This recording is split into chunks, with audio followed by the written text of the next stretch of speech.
Right. Thank you so much. And I'll give you practical examples of that difficult question. That was raised in the previous panel. About the two questions, and both they are right. We have the projects where the assets and the flows of funds. We have the assets and the flows of funds where the projects. So this is a matchmaking exercise and capacity development. And the story goes as such. Directly after the announcement of the GFANs, the preparation for COP27 was underway. I was asked to coordinate the work of the non-state actors as climate champion, and this is the role that I've been doing with Nigel Topping and then with Razan Mubarak of the UAE.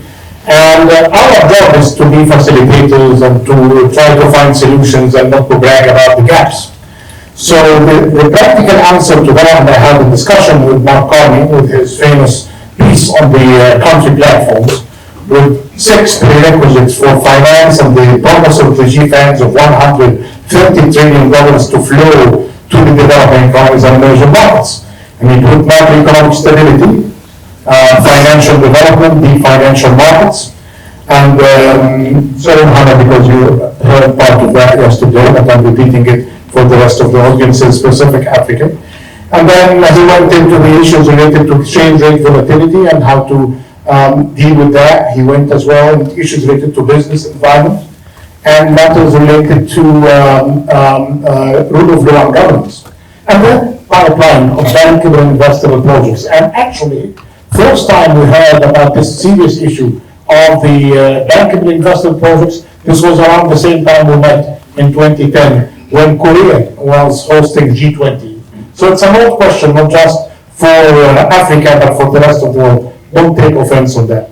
As an African, I was a Minister of Investment for Egypt for many years. I'm proud that my record hasn't been broken to attract net FDI of 9.9% of GDP. In the case of Egypt, if they continue doing that, this is more than $45 billion of net FDI. So I know a bit about issues related to business environment, but definitely just to be fair to my fellow ministers in Egypt now, the global and regional environment is not really as good and benign as it used to be. Always put that issue of politics, political economy dynamics in consideration. But back to Mark Carney's list.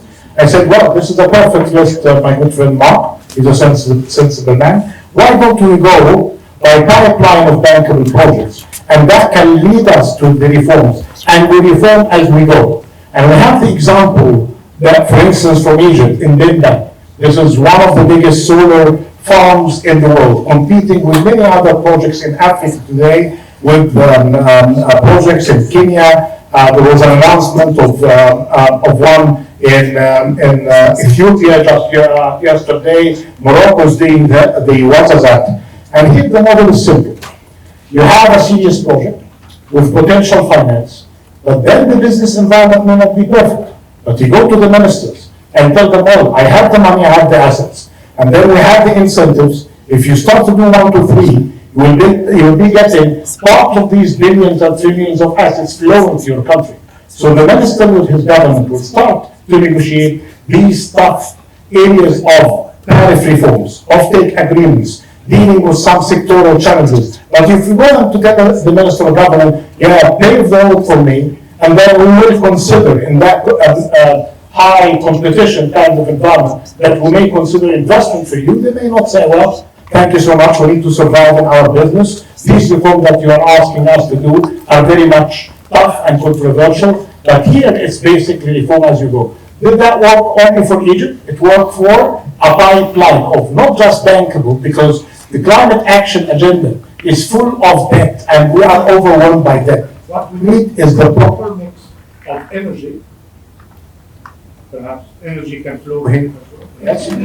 Yeah. Proper mix of energy between debt instruments and private equity with support of public-private partnerships. So this has been a model supported by private sector investors with multilateral development banks behind it, with the government of Egypt doing the work. But this is the ultimate, perhaps, kind of partnership that we did in building what I encourage you please to read, the assets to flows report. It's available. Mohammed, in 1 minute, will you not be accused of tailoring the reforms to one entity? No. How do you guard against that? This is a competitive practice. And actually, the very project in the solar plants of Egypt is not just for the big players and the big conglomerates. Thank you. You have medium-sized enterprises, you have mega projects of investors. And I would like to encourage you, please, read the pipeline of investable projects in the case of Africa. And many of the project managers, project owners are with us here today. And this is basically for those who say that we don't have bankable investable projects,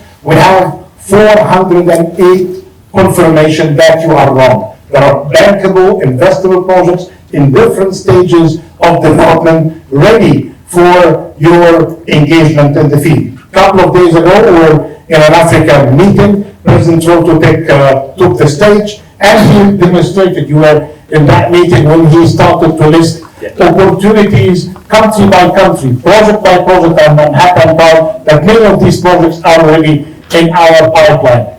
Simple stuff, don't make the perfect anymore. The good, be practical, and the Earthshot need to borrow something from the moonshot by having a timeline, specific targets, but more important, specific team to deliver, not to be generic and not to be extra in the time that you are after in order to achieve these targets. You need to have these specific targets within a manageable time and specific team to be accountable for. Good luck in implementing the assets to flows. Thank you so much. Thank you so much.